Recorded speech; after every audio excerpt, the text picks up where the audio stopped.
Mira lived a quiet life in a small town where nothing unexpected ever happened. Her days followed the same pattern.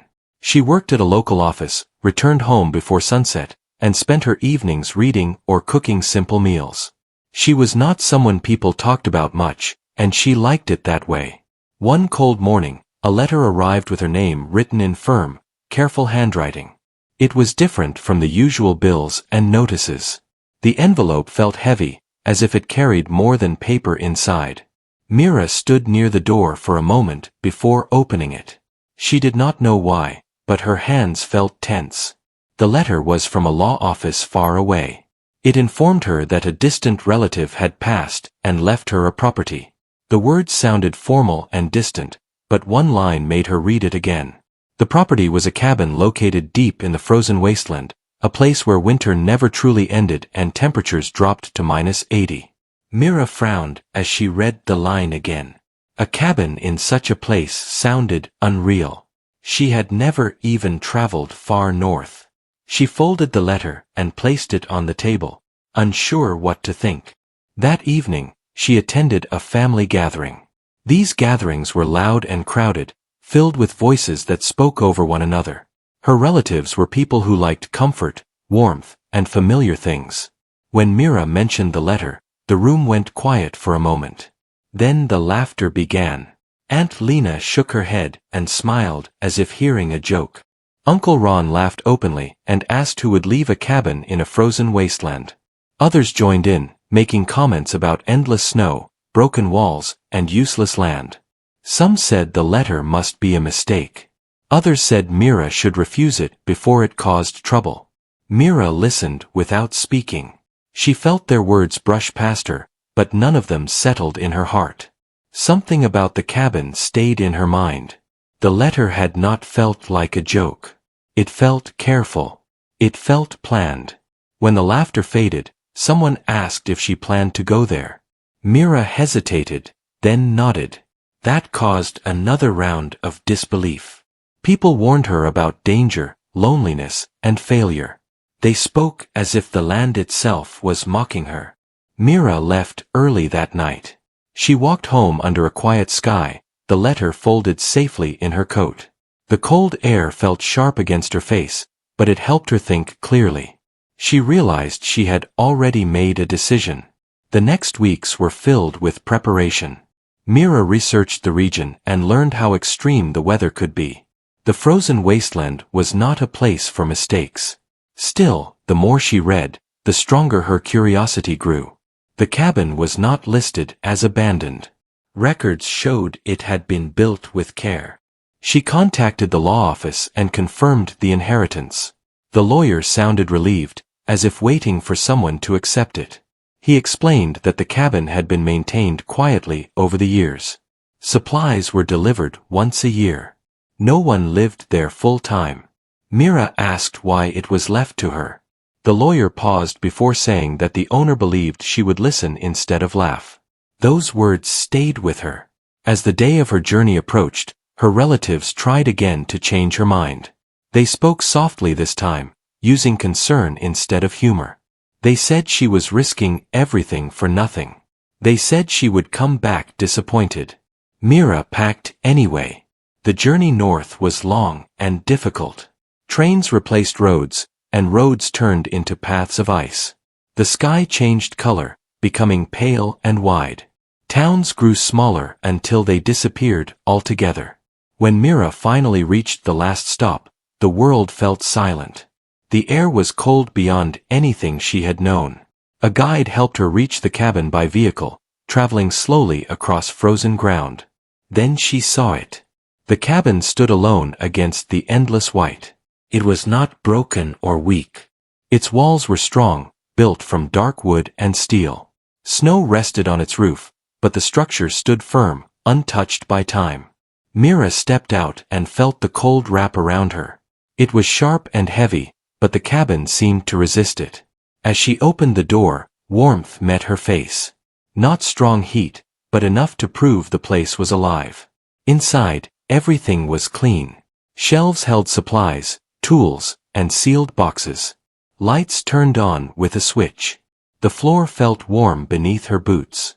Thick windows showed the frozen land without letting the cold inside. Mira stood still, listening to the quiet hum of power. This was no joke. This was no mistake. She understood then why the laughter felt wrong. This cabin had a purpose, and her story was only beginning. Mira woke up early on her first morning in the cabin. The outside world was silent, not even wind could be heard.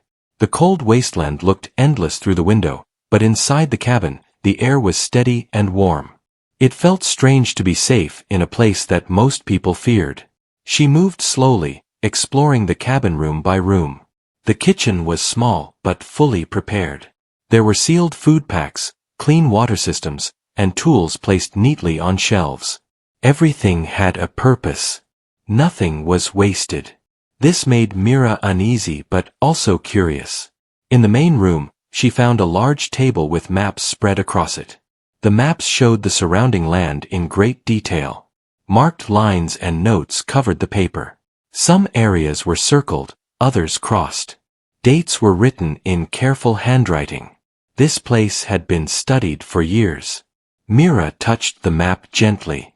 She felt like she was standing inside someone else's plan. Later that day, she searched the storage room. Behind stacked boxes, she found a metal door built into the floor. It was sealed tight. There was a lock, but no key in sight. Mira did not force it. Instead, she stepped back, feeling a quiet sense of respect. Whatever lay below was meant to be opened with care. As night came, the sky turned deep blue. The temperature outside dropped fast, but the cabin remained steady. Mira sat near the window, watching the frozen land shine under the moonlight. She wondered how many people had stood here before her, looking at the same view. Sleep came slowly. The next morning, Mira checked the cabin records stored in a wooden drawer. Inside were notebooks, written by the person who once owned the place. The writing was clear and calm. The pages spoke of patience, observation, and trust in the land. The writer described the cabin as a shelter, but also as a listener. The land beneath the ice carried energy that moved quietly, warming the ground just enough to protect the structure. The cabin was placed here for a reason. Mira read for hours. One page mentioned that the cabin was never meant to belong to someone who wanted wealth or comfort. It was meant for someone who could stay silent and learn. Mira felt her chest tighten as she read those words. She finally understood why the cabin had been left to her. That afternoon, Mira contacted the guide station using the cabin's communication system. She asked simple questions about supply routes and weather changes. The voice on the other side sounded surprised to hear someone using the cabin again. They said no one had stayed there long in many years. After ending the call, Mira stood quietly. She felt the weight of responsibility settle on her shoulders. Days passed slowly. Mira learned how the cabin functioned. The heating system adjusted itself using the natural warmth below the ground. Power came from hidden sources beneath the ice. Everything worked in balance. The cabin did not fight the cold. It lived with it. One evening, the wind grew stronger. Ice struck the windows, but they did not crack. The walls did not shake. Mira realized the cabin was stronger than it looked. That night, she unlocked the metal door beneath the storage room. The key had been hidden inside one of the notebooks, taped carefully to the final page. She hesitated before turning it, then took a deep breath and opened the door. A staircase led downward. Below the cabin was a clean, wide room filled with equipment and screens. Lights turned on automatically as Mira stepped inside. Data moved across the screens, showing heat patterns, ground activity, and temperature flows. This place was not abandoned. It was waiting. Mira spent hours reading the stored data. The land beneath the ice released steady warmth that could support life even in extreme cold. The cabin was proof. This knowledge could help people survive in places once thought impossible. She felt overwhelmed, but not afraid. Far away, her relatives continued their lives, unaware of what Mira had found. They still believed the cabin was a useless burden. They had stopped asking about it. Mira did not feel the need to explain. Some truths revealed themselves only to those who stayed long enough to see them. As she returned upstairs, she looked around the cabin once more. The walls, the maps, the quiet hum of energy. Everything felt alive in a calm, patient way. Mira realized she was no longer just a visitor. She was a part of the cabin now. And the frozen wasteland was beginning to speak. Mira spent many days studying the room beneath the cabin. Every morning, she woke up early, prepared simple food, and went downstairs to read the data again. The screens showed numbers, lines, and shapes that changed slowly over time. At first, it felt confusing, but Mira did not rush. She read the notes left by the previous owner and followed them step by step. The journals explained that the land beneath the ice was special. Deep below the frozen surface, there was a natural source of warmth. It was not dangerous. It was steady and calm. This warmth moved through the ground in quiet patterns, creating a balance between cold and heat. The cabin was built exactly above this place. Mira understood that this was why the cabin survived temperatures that could destroy other buildings. It was not luck. It was knowledge. She learned how the systems worked together. The ground warmth powered the heating system. The thick walls kept the heat inside. The energy was clean and endless. The cabin did not need fuel from outside. It depended on the land itself. As Mira learned more, she felt a growing sense of respect. Someone had spent years studying this place. They did not want attention or praise. They wanted understanding. One evening, Mira noticed a change on one of the screens. A slow rise in ground activity appeared near the cabin. The notes explained that this happened only once every few years. It meant the land was shifting slightly, releasing more warmth than usual. The previous owner had written a warning.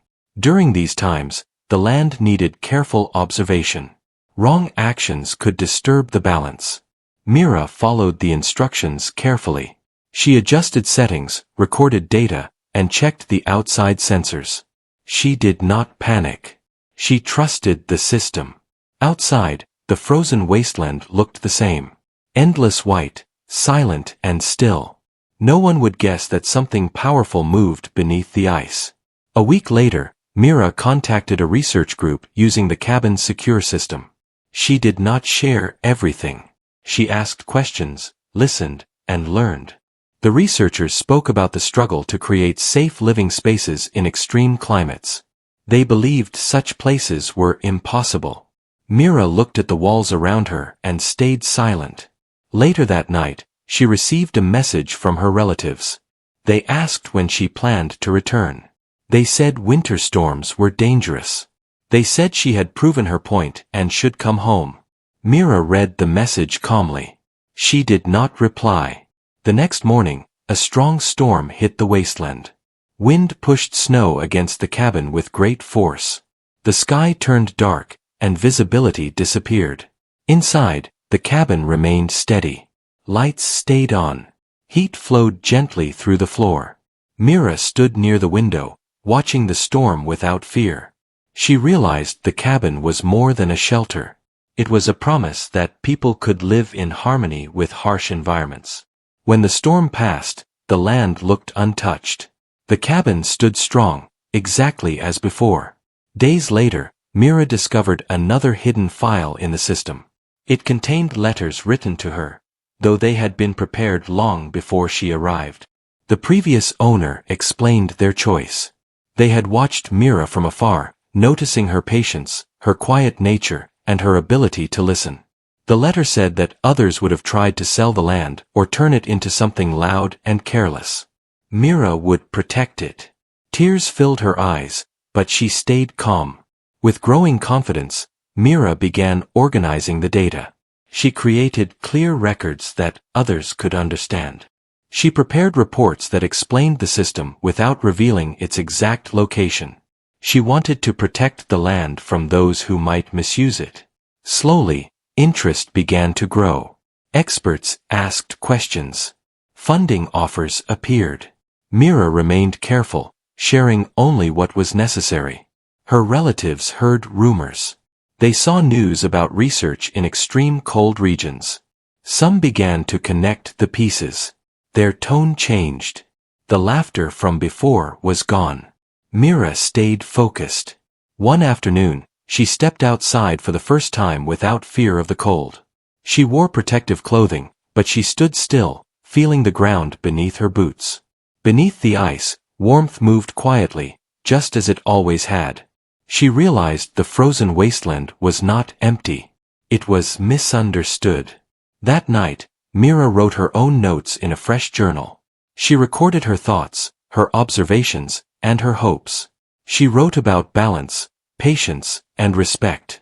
She no longer felt like she had inherited a burden. She had inherited a responsibility. And she was ready to carry it forward. Life in the cabin changed slowly but clearly. Mira was no longer alone in her work, though she still lived in silence. Messages arrived often from researchers and engineers who had read her reports. They asked careful questions and showed real respect. Mira answered with the same care, never rushing, never revealing more than needed. Soon, a small research team arrived at the nearest safe station. They did not come to take control. They came to learn. Mira met them there, not at the cabin. She wanted to protect the place until trust was earned. The team was surprised by her calm confidence. They had expected someone unsure or overwhelmed. Instead, Mira spoke clearly about the land, the balance beneath the ice, and the need for patience. She did not promise quick results. She promised truth. After weeks of observation and discussion, Mira allowed controlled access to the outer systems of the cabin. The team followed her rules. No changes without approval. No removal of materials. Everything was recorded. The results amazed them. The data proved that the ground warmth was stable and safe. It could support life in places where no one believed survival was possible. Reports were written. Meetings were held. Funding grew, but Mira remained in charge. Far away, her relatives watched from their warm homes. News reached them slowly at first. Articles spoke about a breakthrough in extreme climate living. Photos showed snow, ice, and a strong structure standing alone. The name of the location was not shared, but the story sounded familiar. At a family gathering, someone mentioned the frozen cabin again. This time, there was no laughter. People listened quietly. They realized the place they had mocked was now being praised. One of Myra's cousins reached out. The message was polite, careful, and filled with questions. Mira read it and placed the device aside. She did not feel anger. She did not feel pride. She felt focus. The work was more important than old opinions. Back at the cabin, more equipment was installed beneath the surface. The land remained calm. The systems adjusted smoothly. Mira watched every change closely. She trusted the balance, but she never assumed. Winter storms continued, but the cabin stood firm. Inside, warmth flowed naturally. Outside, the frozen wasteland remained quiet and endless. Mira spent evenings reviewing data and mornings walking the cabin, checking each system by hand. She believed technology worked best when guided by care. One day, a major research council requested a formal presentation. They wanted to understand how the system worked and how it could help remote regions across the world. Mira prepared carefully. She spoke honestly about success and limits. She did not exaggerate. The council approved a long-term project. They recognized Mira as the lead guardian of the research site. When the announcement was made public, Myra's relatives could no longer ignore the truth. Messages came one after another. Some were filled with praise. Others carried regret. They asked to visit. Mira thought carefully before responding. She did not refuse, but she set conditions. They would come as observers, not owners. They would listen, not speak. They would respect the land. Some agreed. Some stayed silent. The visit was short and quiet. Her relatives stood inside the cabin, feeling the warmth, hearing the steady hum of energy. They looked through the thick windows at the frozen land outside. No one laughed. They saw strength where they once saw emptiness. After they left, Mira returned to her routine. The visit did not change her path. The work continued, steady and meaningful. Months passed. The project expanded carefully. New structures were planned far from the cabin to avoid disturbing the core. The frozen wasteland began to support small, controlled living spaces. Mira watched it all with quiet pride. One evening, she stood outside as the sun dipped low over the white horizon. Light reflected across the ice, painting the land in soft colors. The air was cold, but not cruel. Mira realized something important.